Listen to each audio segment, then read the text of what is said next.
모든 것을 주님께 의지하옵고 살아계신 예수 그리스도 이름으로 기도드립니다. 아멘. 찬송가 364장 내 기도하는 그 시간 함께 찬양하겠습니다.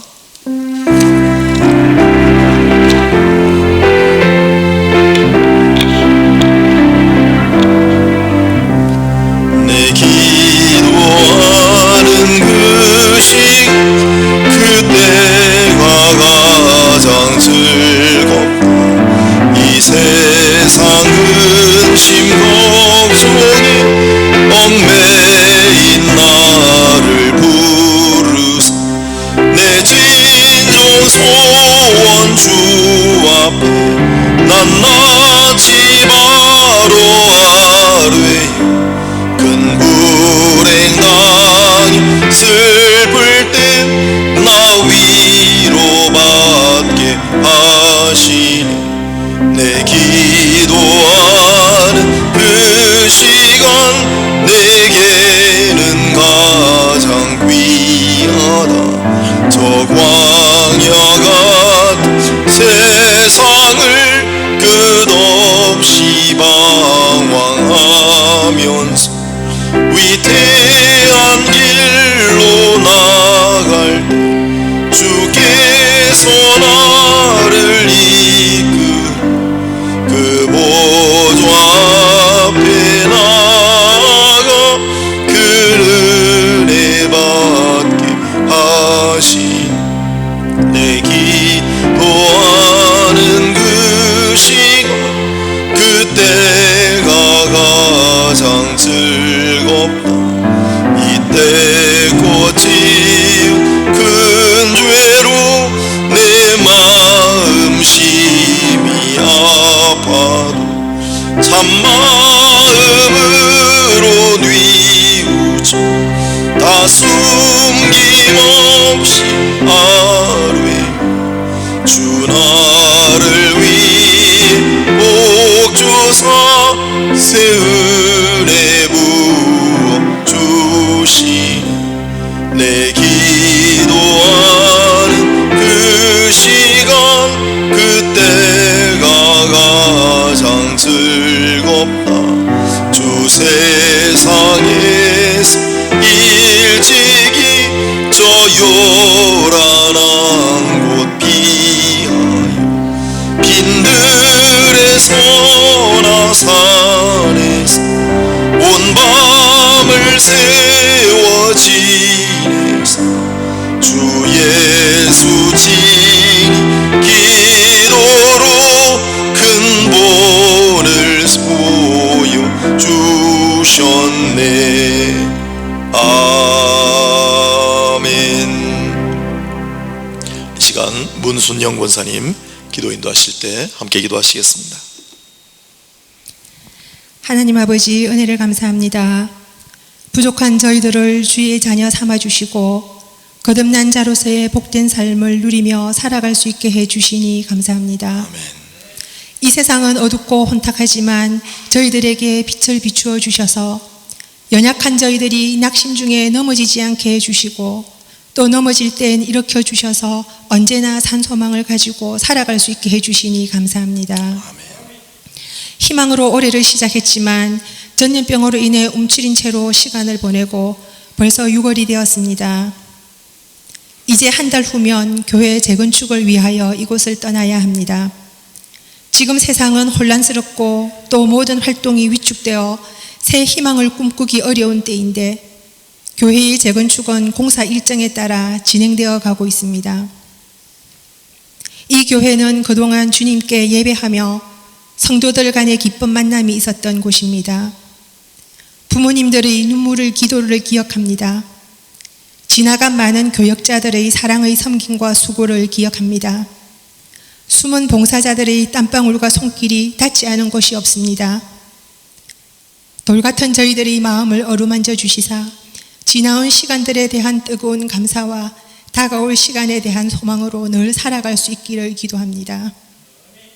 하나님 아버지, 풍파많은 이 세상을 저희들이 살아가는 동안 지치고 힘들어 있을 때 늘 주님의 품 안에서 쉼을 얻고 새 힘을 공급받을 수 있게 해주시고, 저희들의 게으름과 나태함을 영적 무기력함으로 생각하지 않게 해주시고, 허락해 주신 삶의 현장에서 부지런히 씨 뿌리며 주님 나라 확장을 위한 도구가 될 수 있도록 저희들을 들어 사용하여 주옵소서.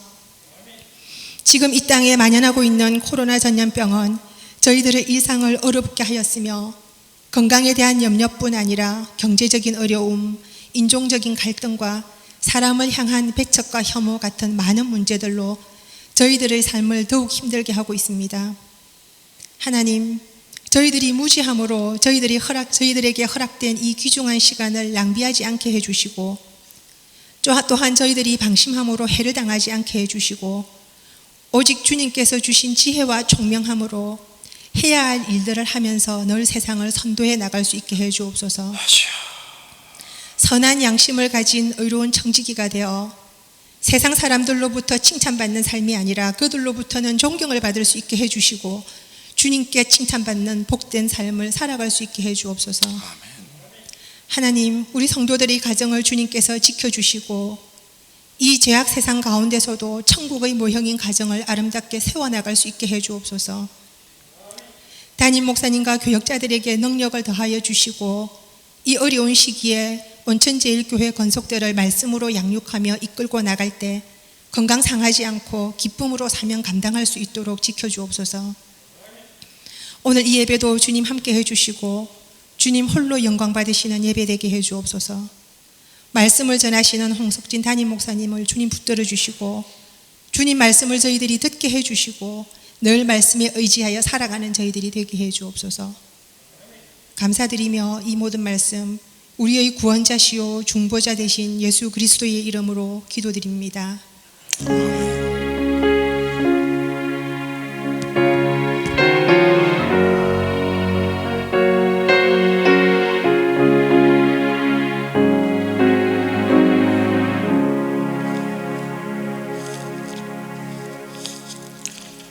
감사합니다.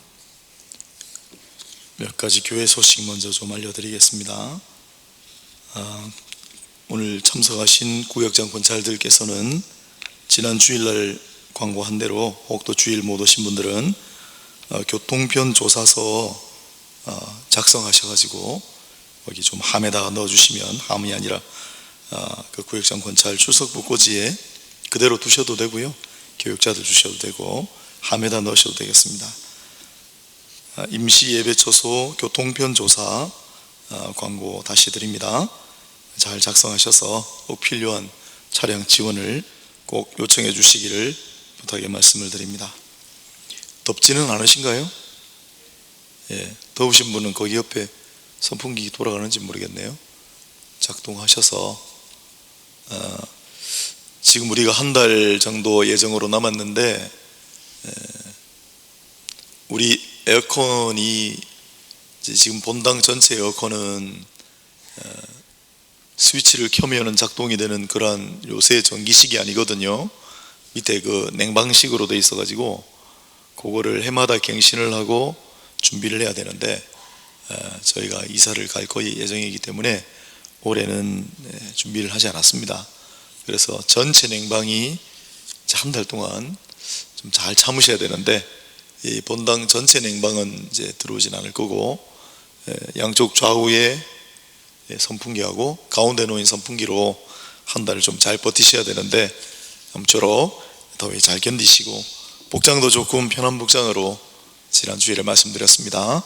더위를 좀 잘 견디실 수 있도록, 예년보다 조금 더 먼저 더위가 찾아오는 것 같은데 또 덥다가 시원하다가 그러긴 하는데요, 잘 유념해 주시고 건강 잘 챙기시기를 부탁의 말씀을 드립니다.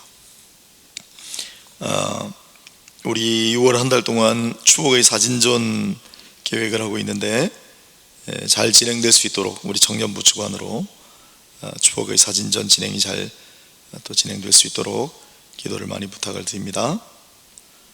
벽촌 골목 올라오는 길이 공사 관계로 막힐 때가 많습니다. 그냥 다 막혀 있다고 보시면 되고요. 아마 그 집을 몇 집 남았는데 보니까 얼핏 보니까 원광 요양원 건물은 이제 헐었더군요. 그죠? 예. 그리고 이제 요쪽에 몇 개 남았는데 아마 그거 헐 때까지는 좀 막아 놓을 것 같은데, 예, 혹시 그 조그만 구멍으로 걸어오시는 분들 조심하시고, 차량으로 오시는 분들 동네 별장 쪽으로 좀 돌아오시고, 걸어오시는 분들도 조심해서 또 말씀 묵상하며 하나님 찬양하며 그렇게 교회 오시면 좋겠습니다.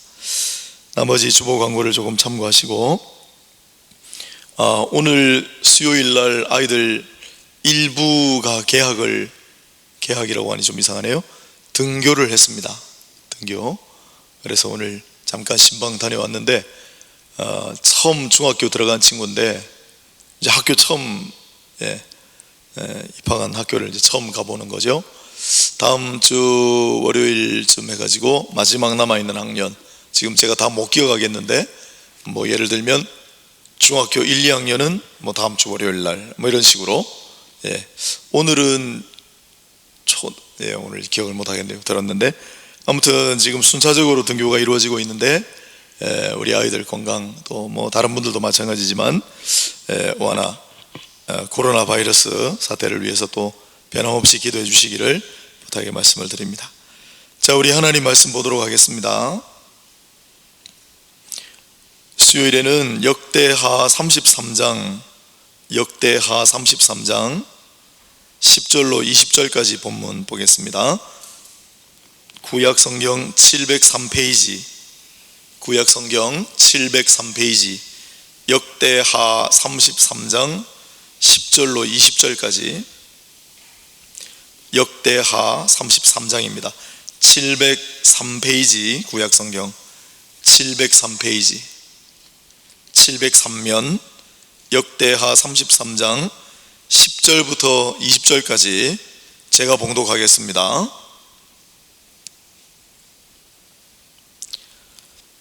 여호와께서 므낫세와 그의 백성에게 이르셨으나 그들이 듣지 아니하므로 여호와께서 아수르 왕의 군대 지휘관들이 와서 치게 하심에 그들이 므낫세를 사로잡고 쇠사슬로 결박하여 바벨론으로 끌고 간지라. 그가 환난을 당하여 그의 하나님 여호와께 간구하고 그의 조상들의 하나님 앞에 크게 겸손하여 기도하였으므로 하나님이 그의 기도를 받으시며 그의 간구를 들으시사 그가 예루살렘에 돌아와서 다시 왕 위에 앉게 하시매 므낫세가 그제서야 여호와께서 하나님이신 줄을 알았더라.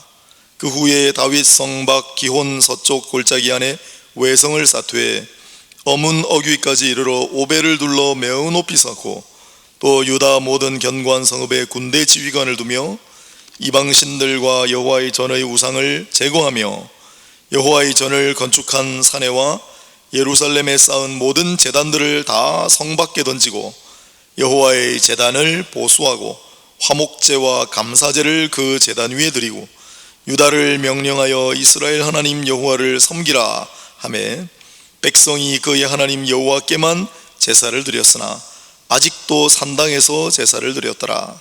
므낫세의 남은 사적과 그가 하나님께 한 기도와 선견자가 이스라엘 하나님 여호와의 이름으로 권한 말씀은 모두 이스라엘 왕들의 행장에 기록되었고 또 그의 기도와 그의 기도를 들으신 것과 그의 모든 죄와 허물과 겸손하기 전에 산당을 세운 곳과 아세라 목상과 우상을 세운 곳들이 다 호세의 사기에 기록되니라. 므낫세가 그의 열조와 함께 누움에 그의 궁에 장사되고 그의 아들 아몬이 대신하여 왕이 되니라. 아멘. 주께 기도하고 하나님 앞에 겸손하여 라는 제목으로 말씀을 증거하도록 하겠습니다. 오늘은 구약 성경 왕국 시대에 므낫세라고 하는 이름을 가진 왕의 이야기입니다. 므낫세라고 하는 이름은 창세기 요셉 기사에 이미 등장하는 요셉이 애굽에서 총리가 되고 난 다음에 낳은 두 아들 가운데 혈통적으로는 장자가 바로 므낫세죠. 물론 나중에 아버지가 축복을 해준다고 손주를 데리고 오라 했을 때 당연히 오른손을 장자의 머리 위에, 왼손을 차자 에브라임의 머리 위에 대고 축복해 주기를 원했지만, 그러나 야곱은 뜻밖에도 손을 엇갈려 장자의 축복을 동생이었던 에브라임에게 하고, 실질적으로 형인 므낫세는 장자의 축복을 받지 못한 그 이름이 므낫세예요. 자, 요셉이 애굽에서 총리가 되고 그리고 아들을 낳았을 때 그 아들의 이름을 뭐라고 짓는가가 굉장히 의미가 있지 않겠습니까? 뭐라고 아들 이름을 지었을까요? 므낫세라고 하는 이름 뜻이 뭘까요? 잊어버리다 라는 뜻입니다. 잊어버리다. 창세기 41장 51절인가 있을 거예요. 뭘 잊어버리느냐? 나의 모든 고난을 잊어버리게 하셨습니다. 형들에게 죽을 뻔하고 형들에게 미움을 받아서 구덩이에 갇히고 그리고 팔려가고 노예로 또 감옥에 들어갔던 그 모든 고난, 지난날의 모든 고난을 하나님께서 다 잊어버리게 하셨습니다. 그게 아들을 놓고 지은 이름이에요. 잊어버리게 하셨다. 그러니 그런 뜻으로 하면 좋은 이름이죠. 잊어버리다. 그런데 여러분, 뭘 잊어버리느냐, 누가 잊어버리느냐가 굉장히 중요합니다. 오늘 그래서 그 이야기를 염두에 두고 잠깐 말씀을 묵상하시면 좋겠습니다.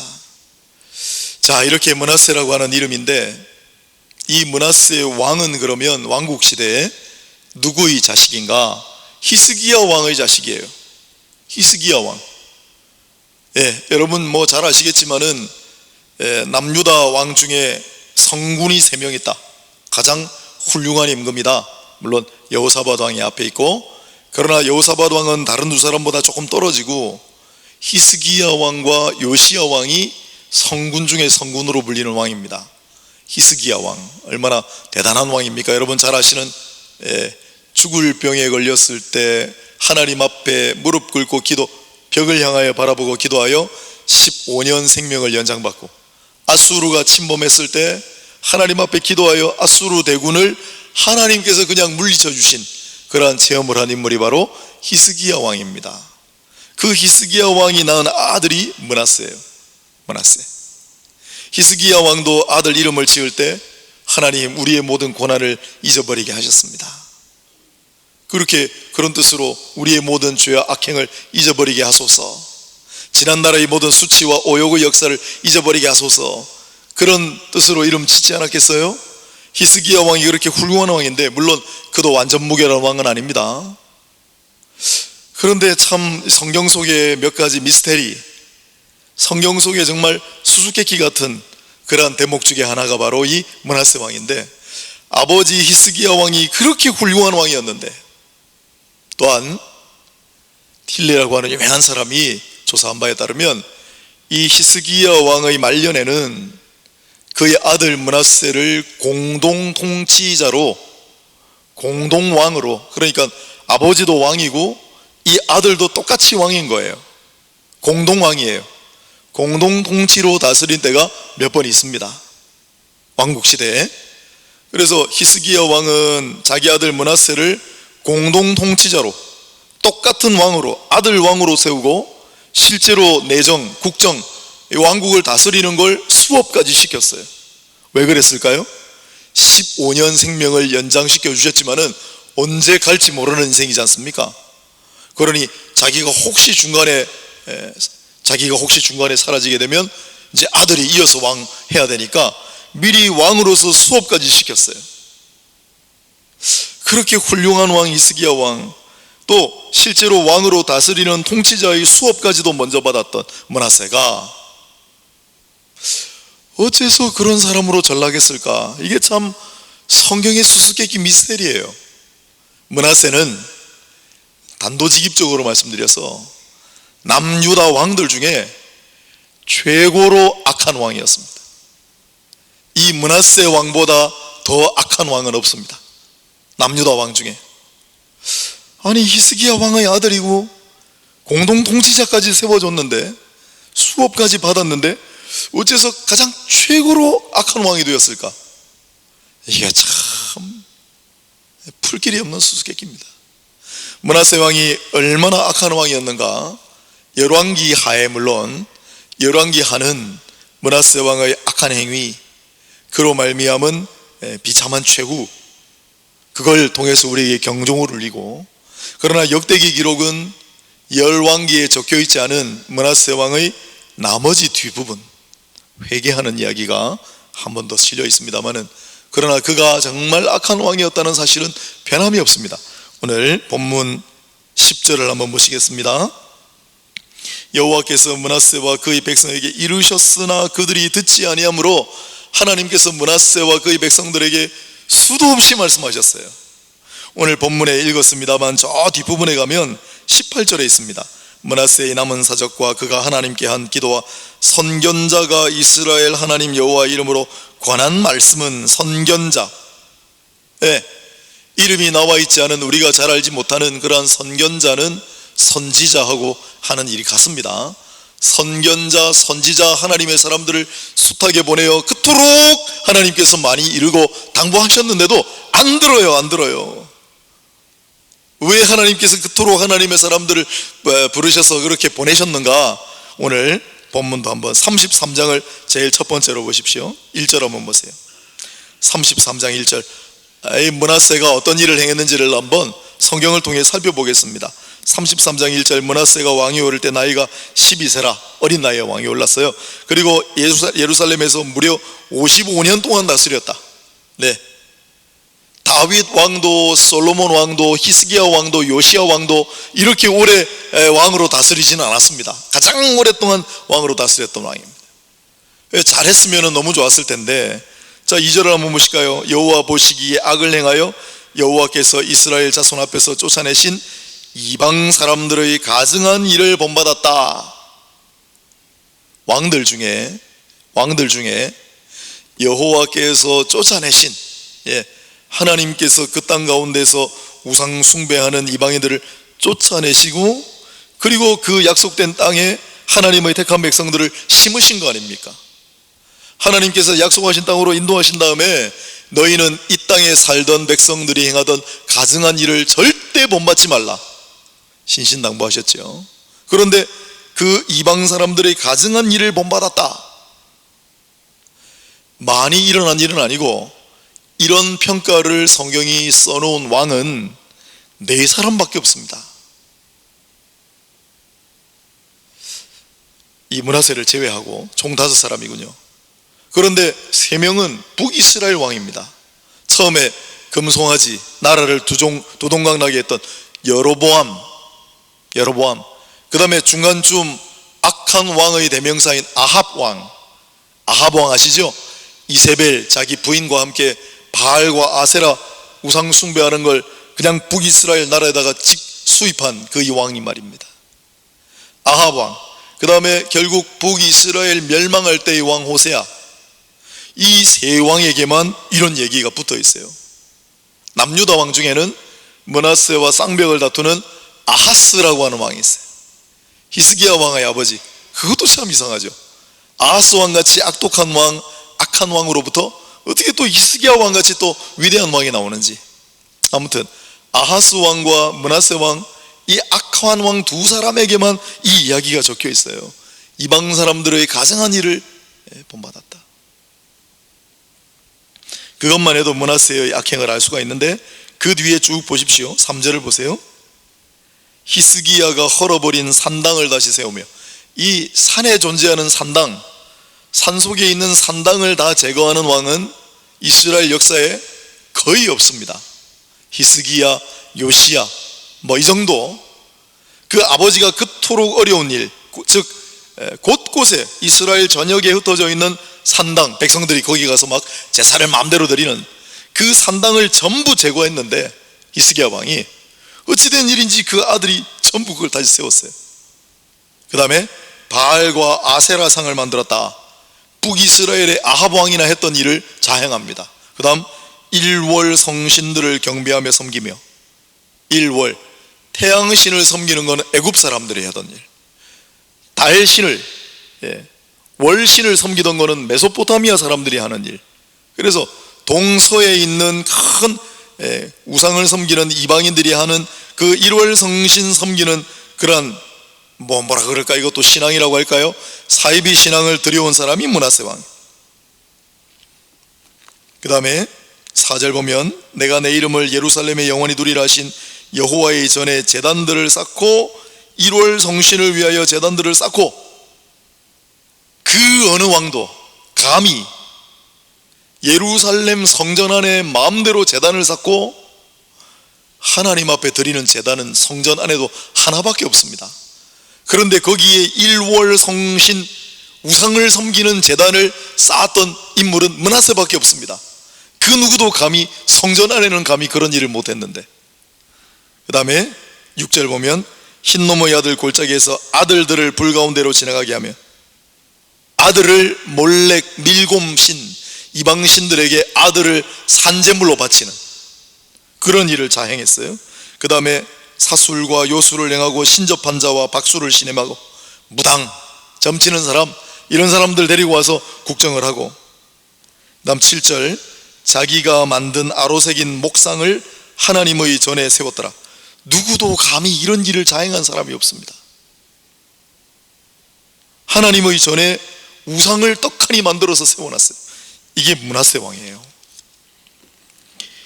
이 므낫세 왕의 약행, 오랜 기간 동안 지속된 이 약행, 그래서 하나님께서 계속 므낫세에게 경고하세요. 안 된다. 이건 당연히 안 되는 거죠. 계속 말씀하시는데도 안 들어요. 결국 하나님의 징벌이 임했습니다. 그래서 요 11절 이하의 기사가 11절, 12절, 13절, 요게 앞부분 열왕기에는 없잖아요. 11절을 보시면 여호와께서 아수르 왕의 군대 지휘관들이 와서 치게 하심에 그들이 므낫세를 사로잡고 쇠사슬로 결박하여 바벨론으로 끌고 간지라. 므낫세 왕의 시대는 히스기야 왕 시대와 마찬가지로 아수르 제국의 강성기입니다. 아수르 제국의 수도는 여러분 잘 아시는 대로 요나, 선지자 요나 이야기에 나오는 것처럼 니느웨라고 하는 곳이죠. 그런데 여기는 바벨론으로 되어 있지 않습니까? 아니, 아수르 왕이 왜 바벨론으로 끌고 가나, 그런 의아함이 있을지 모르겠지만 이 당시는 아수르 제국이 하류 지방에 있는 바벨론 땅까지 다 다스리던 아수르 제국의 강성기입니다. 그래서 아수르 왕이 이를 잡아서 하류에 있는 바벨론으로 끌고 간 거죠. 쇠사슬에 묶여서 끌려갔다, 그렇게 되어 있습니다. 전하는 바에 따르면. 여러분, 일국의 왕인데 그래도, 그리고 자기 마음대로 무소불위의 권력을 행사하면서 마음대로 나라를 좌지우지하던 왕인데 어느 날 쇠사슬에 포박이 되어서 질질 끌려서 머나먼 타국 바벨론으로 그렇게 잡혀갔다고 하면 상상을 해보세요. 그런데 그제서야 이 므낫세는 회개합니다. 오늘 본문 있잖아요. 여호와 앞에 간구하고 하나님 앞에 크게 겸손하여 기도하였으므로, 절대 고난 속에서야 비로소 그는 절대 이상, 절대 은혜, 절대 주권의 하나님을 인격적으로 만나야 돼. 그래서 13절 제일 마지막에 보면 그제서야 여호와께서 하나님이신 줄을 알았더라. 그의 아버지 히스기야가 죽어야 했지만 그러나 면벽하여 기도할 때 하나님께서 15년 생명을 연장시켜 주신 그 여호와 하나님, 그러나 아직까지 그 이야기를 보고 듣고 다 알고 있지만은 그러나 아직까지 그 하나님이 므낫세의 하나님이 아닌 거예요. 그런데 이렇게 절대적인 고난 속에서야 그는 비로소 절대적인 주권자, 절대적인 은혜를 베푸시는 하나님을 만나게 되는 겁니다. 이런 일이 없이 하나님을 만나고 이런 일이 없이 하나님의 절대 은혜를 체험하는 사람이 가장 복이 있습니다. 아멘. 예수님께서 하신 말씀이 그 말씀이잖아요. 너는 봐야 믿느냐. 도마는 예수님의 손과 발에 구멍 뚫린 자국, 옆구리에 창자국을 보고서야 그가 부활하신 주님인 줄 알았지만 너는 봐야 믿느냐. 보지 않고 믿는 자가 복되도다. 아멘. 므낫세는 절대 고난을 당하고 끌려가서 그제서야 비로소 하나님을 인정하게 돼요. 여러분, 어디 므낫세뿐이겠어요? 도스토예프스키라고 하는 러시아의 유명한 소설가가 있지 않습니까? 도스토예프스키, 죄와 벌 이런 거 쓴 사람. 그가 귀족의 자제입니다. 아무것도 부족한 것 없는 그 당시 러시아는 그 당시 러시아는 황제와 귀족들은 정말 잘 살고 부족한 것이 없는 호의호식하는 그러한 계층이었고, 나머지 인구의 절대 다수를 차지하는 러시아의 농노라 그랬어요. 농민, 노예나 다름없는 농민들, 절대 다수를 차지하는 농민들은 정말 비참한 삶을 살았어요. 그런데 이 도스토예프스키는 귀족의 자제예요. 부족한 것이 없는 사람이었어요. 그런데 글 쓰는 사람이었는데, 어느 날 자기 글이 그 당시에 러시아 황제 니콜라이 1세 살해, 반역, 거기에 연루되었다 해가지고 잡혀갑니다. 황제 반역죄이기 때문에 그냥 사형이에요. 그래서 여러분 잘 아시는 이야기잖아요. 전부 다 이제 사형대에 쭉 싸가지고 겨누어 총 해서 빵 쏘면 한 사람이 죽는 거예요. 자기 함께 끌려온 사람들이 쭉 있는데 한 사람씩 총소리에 이제 죽어가는 그 현장에 이 젊은이가 서 있었네요. 여러분 한번 상상해 보십시오. 지금 내가 사형대에 묶여 있고 내 옆에 있는 사람들이 한 사람씩 죽어갑니다. 나는 그 사형 당할 만한 죄를 범한 일이 없어요. 그 마음이 어땠겠습니까? 그래, 그가 남긴 게 쭉 돌아보는데 이슬 한 방울, 구름 한 조각, 나무 하나, 그 어느 것 하나 소중하지 않고 아름답지 않은 것이 없다. 그 짧은 시간에. 그런데 그 이제 글재주를 아는 사람이 탄원을 해가지고 그가 자기 차례가 되기 직전에 황제의 특사가 와가지고 멈추시오, 그 젊은이는 살려두시오. 그래서 살아난 사람이 도스토예프스키예요. 그래, 그가 결국은 겸손하고 회개하여 하나님 믿게 됐다고 전하지만은 실제로는 그렇게 총살을 면하고 난 다음에 그가 바로 풀려나온 것이 아니라 유배를 떠납니다. 그 이후에 4년간은 중노동으로 시달리는 그러한 유형 생활을 했고, 그 이후에 6년은 머나먼 땅으로 가서 유배지에서 살았습니다. 10년간을. 그런데 이 도스토예프스키가 이 10년간의 기간 동안에 주님을 만났어요.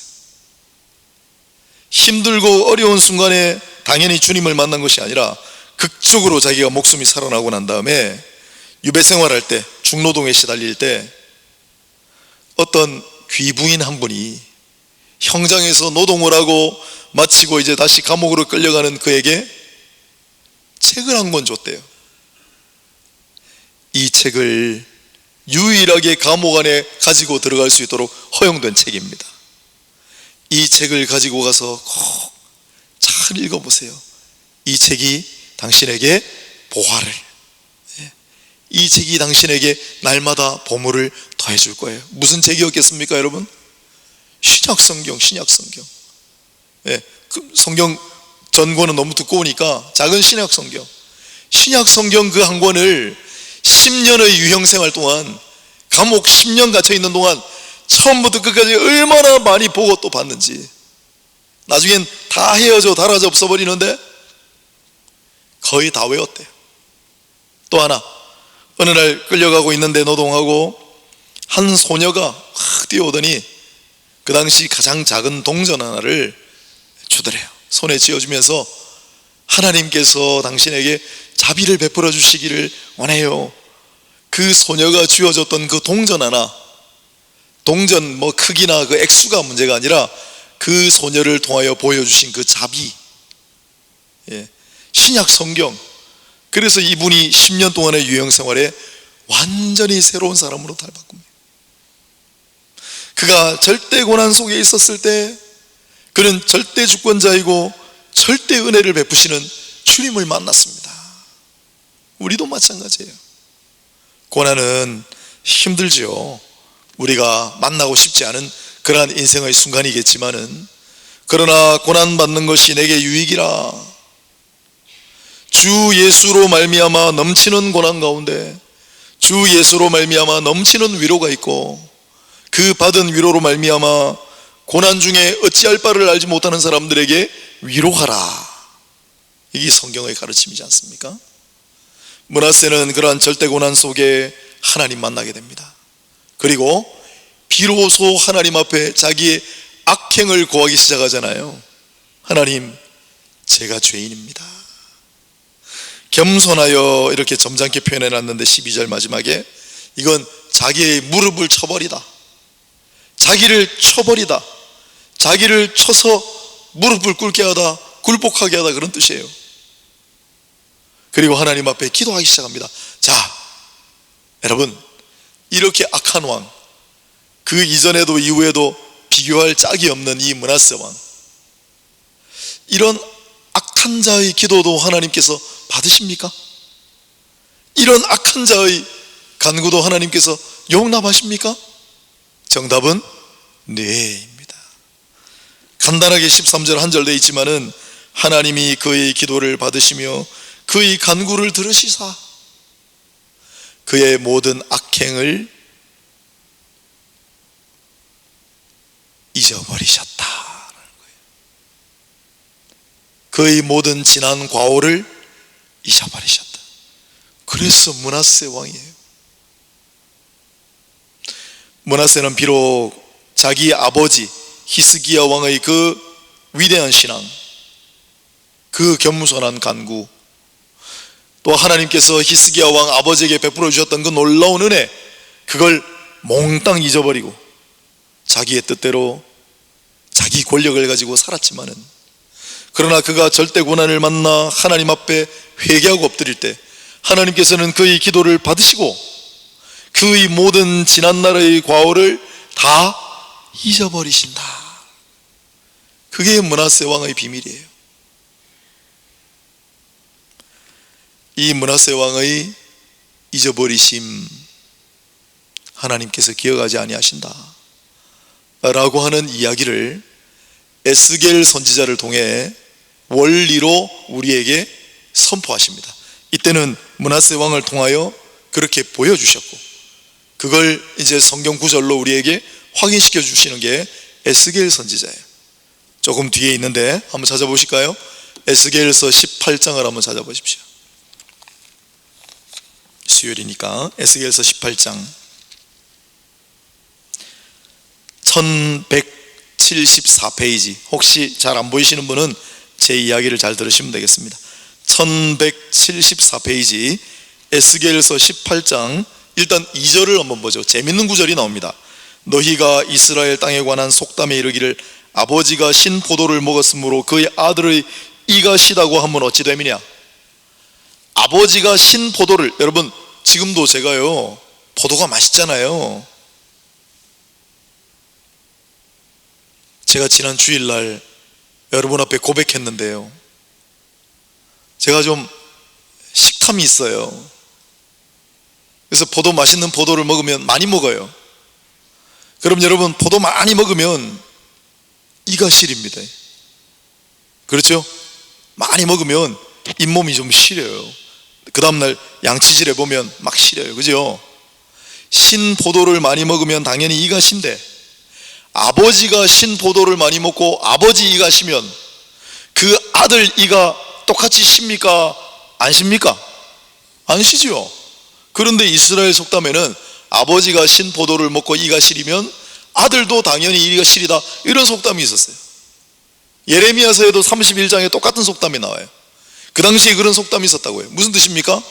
아버지가 기가 막히게 신앙이 좋으면 그 아들도 기가 막히게 신앙이 좋고, 아버지가 기가 막히게 형편없이 악한 사람이면 아들도 똑같이 형편없이 기가 막히게 악한 사람이다, 그런 생각들이 있었단 말이에요. 그걸 철저하게 깨뜨려 주는 것이 바로 아하스 왕과 히스기야 왕과 그리고 므낫세 왕과 그 뒤에 요시야 왕이에요.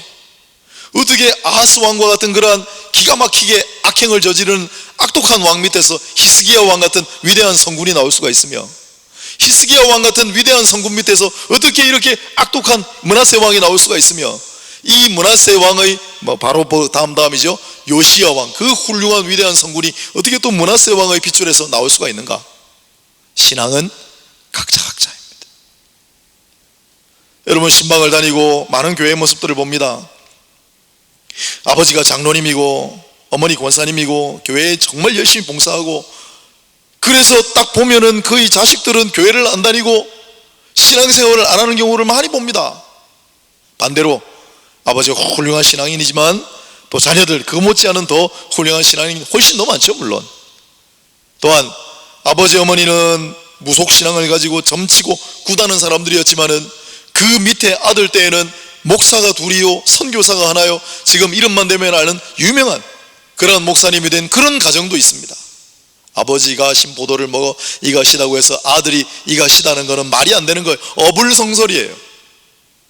그 이야기를 하고 18장 21절을 보십시오.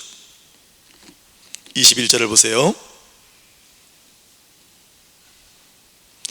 여기 악인만 합니다. 원칙이, 자, 정말 선하고 바른 의인이 그 선한 길에서 돌이켜 악을 저지르면 그의 아버지가 어떻게 했든 그의 조상이 어떻게 했든 상관없이 악행을 저지른 대로 심판받으리라. 신앙은 각자고 자기 책임은 자기가 진다는 원칙입니다. 그런데 21절에 보면, 그러나 악인이 만일 그가 행한 모든 죄에서 돌이켜 떠나 내 모든 율례를 지키고 정의와 공의를 행하면 반드시 살고 죽지 아니할 것이라. 그 범죄한 것이 하나도 기억함이 되지 아니하리니 그가 행한 공의로 살리라. 악인이 그의 죄에서 돌이켜 겸비하여 하나님 앞에 엎드려 기도하면 하나님께서 그 기도를 받으신다는 거예요. 아무리 그가 악한 자라도. 그리고 그의 모든 악독한 행위를, 그 이전의 모든 행위를 기억하지 아니하신다. 이게 므낫세 아닙니까? 33장도 한 번 더 가볼까요? 에스겔 33장에 하나 더 있습니다. 에스겔 33장 14절을 한번 보십시오. 1202페이지 에스겔 33장 14절. 가령 내가 악인에게 말하기를 너는 죽으리라 하였다 하자 그가 돌이켜 자기의 죄에서 떠나서 정의와 공의로 행하여 저당물을 도로주며 강탈한 물건을 돌려보내고 생명의 율례를 지켜 행하여 죄악을 범하지 아니하면 그가 반드시 살고 죽지 아니할지라. 16절. 그가 본래 범한 모든 죄가 기억되지 아니하리니 그가 반드시 살리라. 이는 정의와 공의를 행하였습니다. 기억되지 아니하리라. 악인이 돌이켜 하나님 앞에 겸비하여 회개해드리는 기도를 하나님은 기쁘게 받으십니다. 악한 자가 소멸되고 멸망당하는 것을 원하지 아니하노라 라고 말씀하셨어요. 예수님께서도 인자가 온 것은 건강한 자를 위해서가 아니라 병든 자를 위해서고, 선한 사람은 놔둬도 그대로 잘 삽니다. 악한 자들을 위하여 왔노라. 예수님께서 십자가에 못 박혀 돌아가실 때 그때 좌우에 강도가 있었죠. 한 사람은 끝까지 예수님을 저주하고 갔고, 나머지 한 사람은 주님 염치불구하고 제가 오늘 주님과 함께 저도 주님 계신 곳으로 갈 수 있을까요? 네가 오늘 나와 함께 낙원에 있으리라. 그가 아무리 악독한 자라도, 그가 아무리 악행을 일삼던 천하의 죄인이라도 그가 하나님 앞에 겸비하여 하나님 앞에 무릎을 꿇고 회개하고 기도하고 나가면 하나님께서는 반드시 그 기도를 받으신다는 사실을 우리 꼭 마음에 새기시기를 원합니다. 그러면 이 므낫세와 같은 악독한 사람이 누구냐? 옛날 로마 시대에 황제가 정말 악명이 자자한 해적 두목이 한 명 있었대요. 그 폐해가 너무나 심해서 어느 날 현상금을 걸었다고 합니다. 이 해적의 수급이라도 가져오는 자에게는 어마어마한 보상을 내리겠노라. 수급은 이걸 말하는 거죠. 아무도 그 해적 두목을 잡아오질 못했는데 어느 날 웬 사나이가 황제 앞에 나타났어요. 제가 그 악독한 죄인을 오늘 이 자리에 잡아왔습니다. 어디 있느냐? 바로 저울시다. 바로 저울시다. 그가 어떻게 해서 그 자리에 왔는지는 알 수는 없지만 직접 로마 황제 앞에 나와서 내가 바로 그 악독한 죄인이옵시다. 그리고 황제가 분부한 그 수급은 바로 여기 있습니다. 이 수급을 가지십시오. 그의 목을 내놨던 거죠.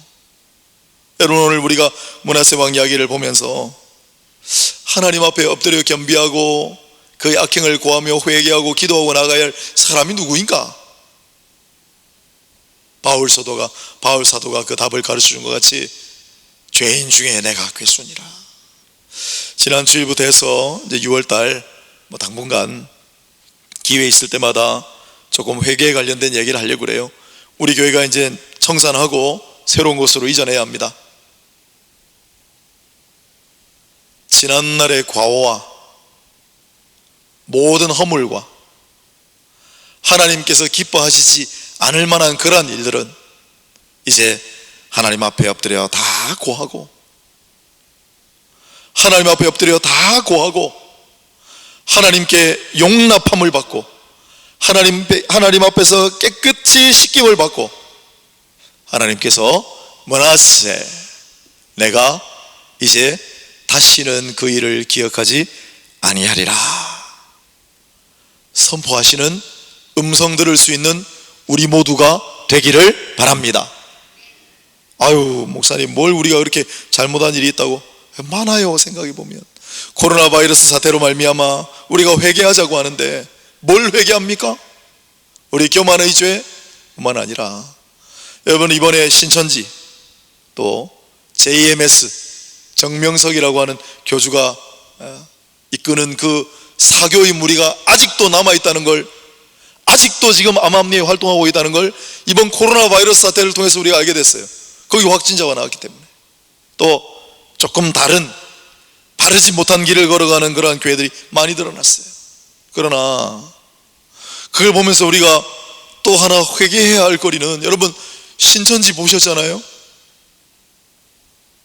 성경 시험 친다고 무릎 꿇고 앉아있는 큰 체육관 같은 곳에 무릎 꿇고 일렬로 쫙 흐트러뜨림도 없이 무릎 꿇고 앉아가지고 성경 시험 치는 젊은이들 보셨습니까?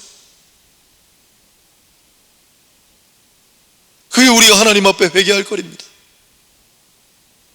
이 시대 젊은이들이 교회를 떠난다고 하고, 젊은이들이 교회를 오기 싫어한다고 하고, 성경과 멀어진다고 하고 이야기들을 하지만, 그 신천지는 어떻게 그 젊은이들을 그렇게 포섭을 해가지고, 어떻게 성경 공부를 그렇게 철저하게 하게 하고, 그릇된 가르침이지만은 그렇게 성경 시험 보느라고 자기의 모든 것을 다 내려놓고 와가지고 무릎 꿇고 전부 도열해가지고 시험을 치고 있냔 말이에요.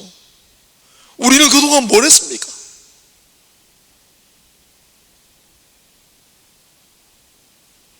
그런 모습을 보면서 이제 우리가 하나님 앞에 우리의 그러한 일들을 다 하나하나 내어놓고, 여러분 잘 결산하는 그러한 시간을 가질 수 있게 되기를 바랍니다. 다 깨끗하게 청산하고, 다 깨끗하게 결산하고, 그리고 하나님께서 됐다, 이제 내가 그 일은 하나도 기억하지 아니하노라, 다 잊어버렸노라, 이제 너는 담대하게 가뿐하게 새 출발을 하거라. 그래서 므낫세가 보여주는 신나는 새 출발 이야기가 오늘 본문 뒤에 20절까지 적혀 있는 거예요. 므낫세가 그 사함을 받고, 그 엄청난 은혜를 받고 정말 열심히 일합니다. 예루살렘 성전을 새로 쌓고, 우상 모든 찌꺼기들 전부 청소해버리고, 각 곳에다가 지휘관들을 보내고, 내치를 하고 외치를 하고 신나게 새 출발하는 므낫세의 모습, 그 모습이 저와 여러분 이 교회의 모습 되기를 바랍니다.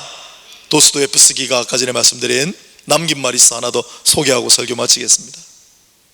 그가 도스토옙스키가 써놓은 말에 이런 얘기가 있어요. 그리스도는, 신약 성경 봤다 그랬잖아요. 그 일생을 바꾸어 놓았던 그 자비, 그리스도는 완전하고 자비로우시며 풍성하시다.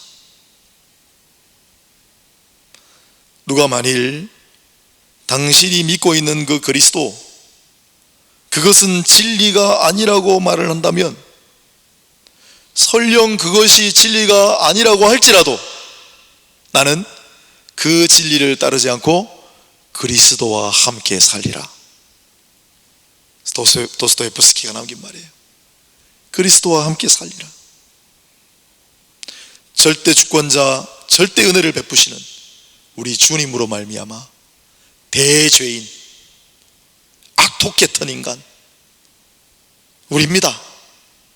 그 죄를 사하여 주시고 너희 지난 모습을 내가 잊어버리리라.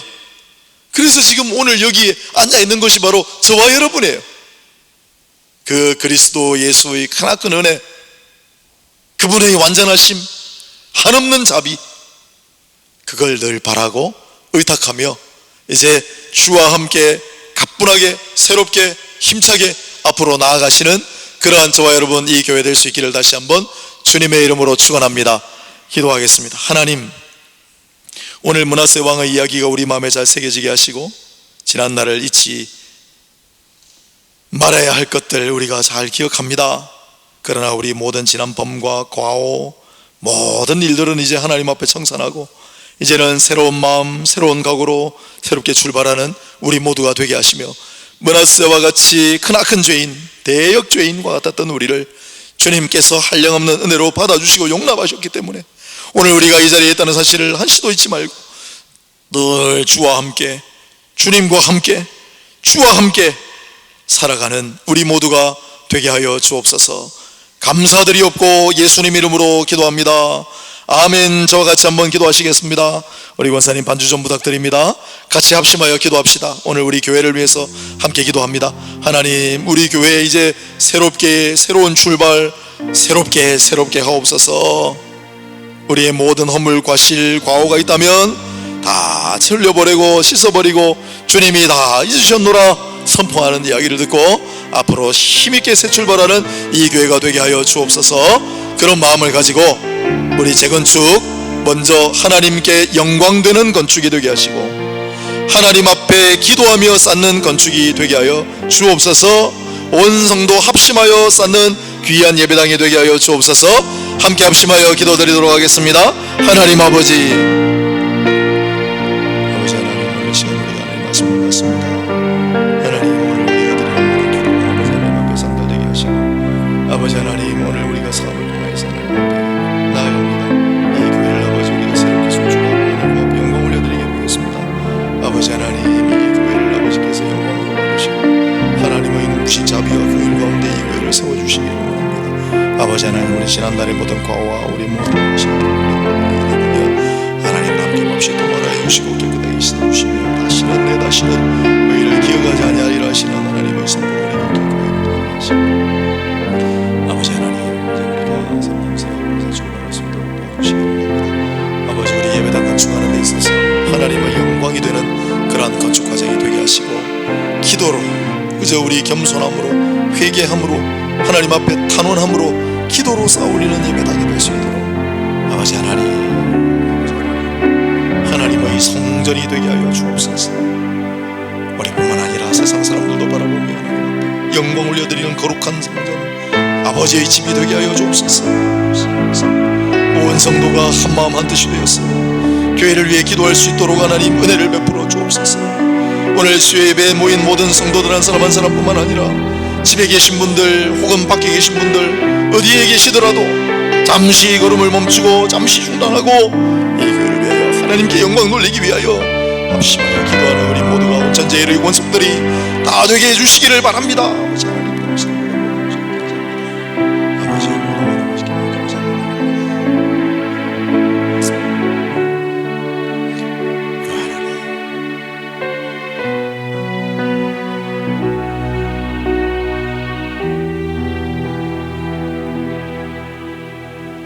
아버지 기도하겠습니다. 우리 당회원들, 건축위원들 특별히 수고 많이 하고 계신데 이제 이사하고 임시거처 생활을 하고 이중적으로 우리가 수고를 많이 해야 되는데 건축위원들, 앞장서 일하는 일꾼들, 뒤에서 묵묵히 기도로 바치는 분들 모두에게 이번 성전 건축이 그들의 가정과 사업과 모든 일에 축복의 통로되게 하여 주옵소서. 참여하는 자들마다 은혜의 길이 열리게 하여 주옵소서.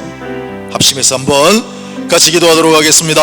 하나님 아버지, 기도로 동참하는 자들이나 우리 어린아이들이나 모든 동역하는 자들 아버지 앞장서 수고하는 모든 이들에게 이 성전 건축이 그들의 일평생의 축복의 통로가 되게 하여 주옵소서. 은혜의 길이 되게 하여 주시옵소서. 그들의 가정이 그들의 후손이 이 일로 말미암아 아버지 끊임없이 하나님 앞에 기도하고 하나님 앞에 섬기고 헌신하는 대로 축복의 통로가 활짝 열리게 하시고 그들 앞에 영적인 시온의 대로 활짝 열리게 하셨어. 하나님의 아버지의 집을 지어드리는 일에 아버지께서 기뻐하심으로 아버지의 세상을 아버지의 통성을 사랑을 주시고 우리 건축위원들 아버지 기억하시고 하나님 이 일을 위해서 수고하고 애쓰시는 모든 분들, 기도로 동행하시는 모든 분들 한 분 한 분이 또 또한 아버지 이 일을 위하여 생각하고 이 일을 위하여 기도하는 우리 기도에 동력하는 우리 기도에 동참하는 다음 세대들 우리 아이들에게 은혜의 또 축복의 문이 활짝 열릴 수 있도록 아버지 은혜를 베풀어 주시기를 소원합니다. 하나님 아버지 모든 걸 아버지께 맡기고 잡니다.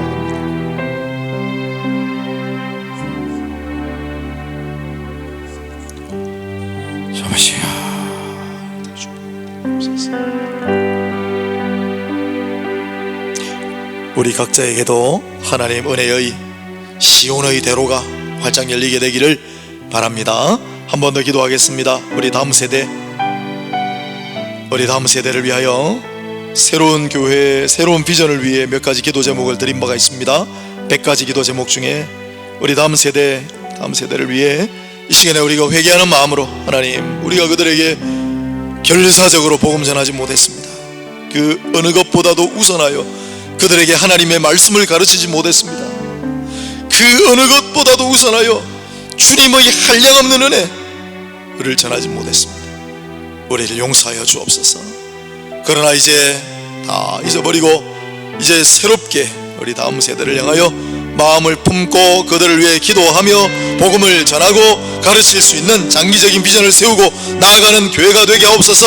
합심하여 한 번 더 기도합니다. 하나님 아버지, 이 시간 우리 교회의 새로운 비전을 놓고 기도할 때 특별히 우리 다음 세대를 위해 기도합니다. 하나님 아버지, 우리 청년들, 우리 세대를 또한 우리가 복음을 전하지 못하고 우리 은혜를 전하지 못하고 아버지 우리가 그들을 제대로 가르치지 못하였나이다. 하나님 아버지, 오늘 이 시대에 이단들에게 빼앗긴 아버지 저 가증한 무리들에게 우리 이스베그리스 같은 청년들을 빼앗긴 죄를 용서하여 주시고 아버지 우리가 나태하고 안일함으로 말미암아 저 사설의 무리들에게 이 모든 귀한 청년들을 빼앗긴 그 죄를 용서하여 주시고 하나님 아버지 다시는 그런 일이 반복되지 않도록 지금이라도 우리가 정신을 차리고 다음 세대를 향하여 주력하고 다음 세대를 향하여 아버지 우리가 집중하고 다음 세대를 향하여 아버지 우리의 가용자원을 집중해서 아버지 하나님 우리 다음 세대를 세우는 일을 아버지 우리가 계획하고 준비하며 집중할 수 있는 은혜를 베풀어 주시기를 간청하고 기도합니다. 모든 것을 아버지께 맡기고 자매하나님 아버지 하나님 아버지 우리를 기억하사 우리의 의심과 함께 해주시기를 간청합니다. 아버지 하나님 우리를 기억하시고 우리의 의심과 함께 해주시기를 간청합니다. 하나님 아버지 우리의 죄를 용서하여 주옵소서. 우리를 아버지 하나님 여기시고 함께하여 주옵소서. 붙들어 주옵소서. 함께 주옵소서.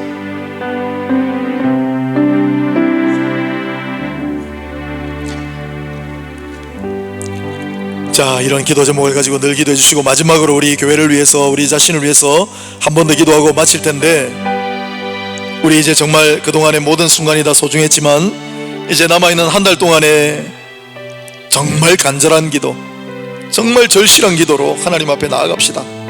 하나님, 코로나 사태도 어렵고 우리 임시거처로 이사하는 일도 어렵고 새로운 성전 짓는 일도 어렵고 우리는 삼중고에 어쩌면 놓여 있을지 모릅니다. 그러나 주님이 주시는 은혜로 알고 고난 중에 유익이 더욱 있을 줄로 알고 고난 중에 주님의 위로가 있을 줄로 알고 고난 중에 새로운 출발하게 할 줄로 알고 하나님 앞에 나아갑니다. 우리의 기도를 받아 주옵소서.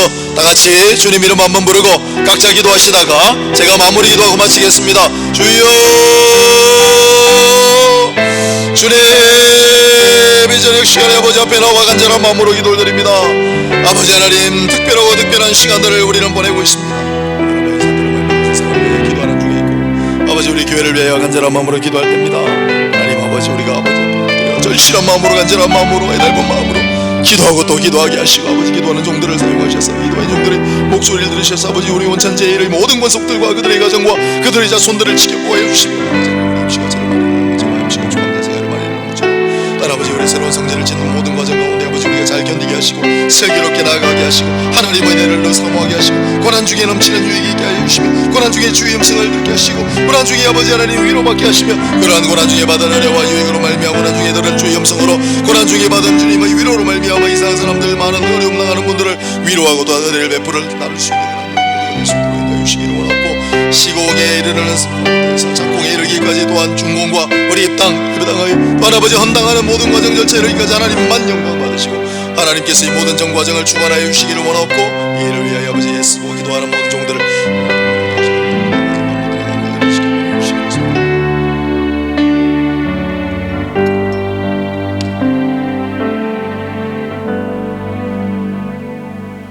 기도하겠습니다.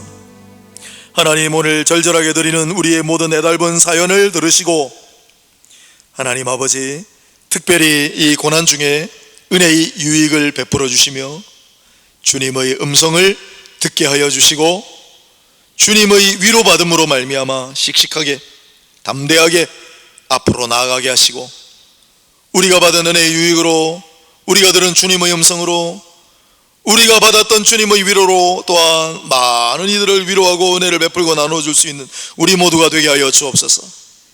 아버지, 기도에 동력하고 동참하는 자들, 섬기고 헌신하는 자리에 앞장서는 자들에게 은혜의 통로, 축복의 일이 열리게 하시고 그들의 심령과 가정과 자손들 모두에게 영적인 시온의 대로가 활짝 열리게 하여 주시옵소서. 모든 것 주님께 의탁합니다. 사랑 많으신 예수 그리스도 이름으로 기도드리옵나이다. 이제는 주 예수의 은혜와 하나님 아버지의 사랑과 성령의 교통하심이 오늘 내가 바로 므낫세인 줄로 알고, 그러나 하나님께서 나에게 므낫세 선포하심으로 다시 한번 새로운 각오, 새로운 출발, 새로운 비전을 향하여 나아가기를 다짐하는 모든 성도들의 머리 위에, 그 가정과 이 교회 위에 지금부터 영원까지 항상 함께 있을지어다. 아멘.